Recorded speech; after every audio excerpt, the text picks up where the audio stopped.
In the 18th century, Central and Eastern Europe had two important monarchies that were known as two of the greatest rulers in all of Europe: Maria Theresa, Archduchess of Austria, and Frederick the Great, King of Prussia.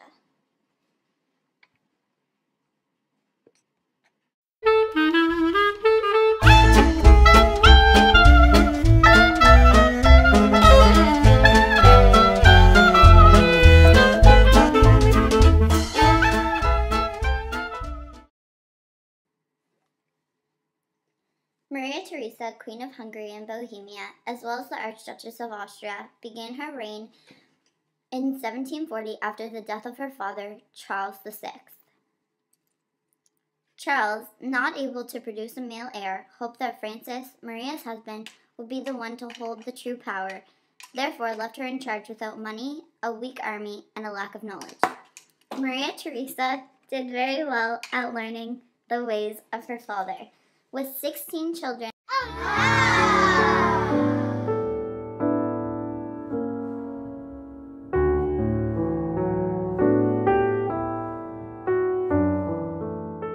and a 40-year reign, she managed to regain monarchy strength as well as strengthen the absolutism throughout the Habsburg Empire. Maria Theresa was the only female ruler of the Habsburg dynasty, as well as one of the best. Coming into power, she immediately tried to change certain aspects of the empire to make it apparent that she was now in charge. By establishing German as the official language, establishing higher taxes, and creating a strong council of advisors in Vienna, she strengthened her absolutism.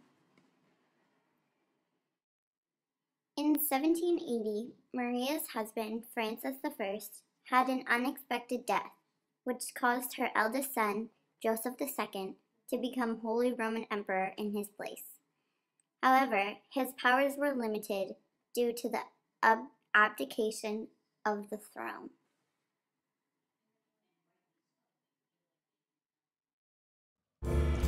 Frederick the Great.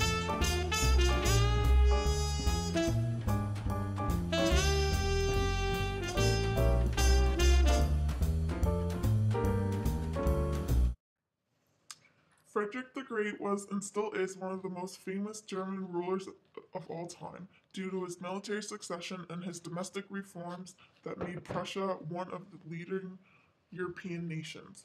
From 1740 to 1786, Frederick II was King of Prussia, and he stands as one of the greatest of the Enlightenment Despots, as a cynical philosopher. He is a symbol of Germany's independence.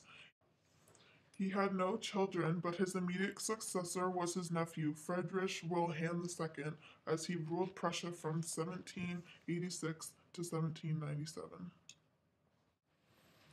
Frederick the Great was also an absolute ruler, but he was known as the first servant of the state. He did not rule by his own personal choices, but he was always under the guidance of what was best choices for Prussia and expected the people to possess the same devotion. Frederick devoted himself to building Prussia into a strong state, both expansion and reform.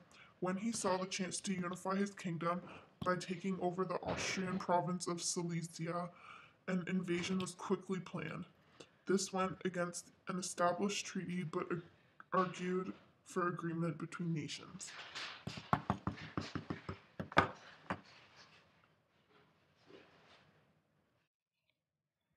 As king, Frederick issued a governmental bureaucracy as a place for the territorial princes as work to consolidate power. Universal religious toleration and freedom of the press were established. Also, an individual protection against the law were issued which legalized death under his own reign.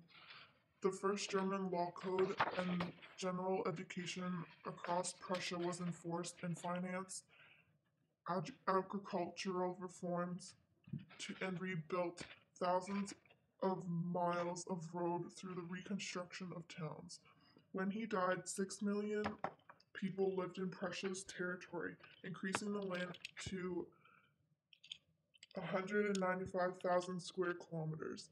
Prussia was rebuilt into one of the strongest nations in Europe, and that continued to shape Germany's history into the 20th century.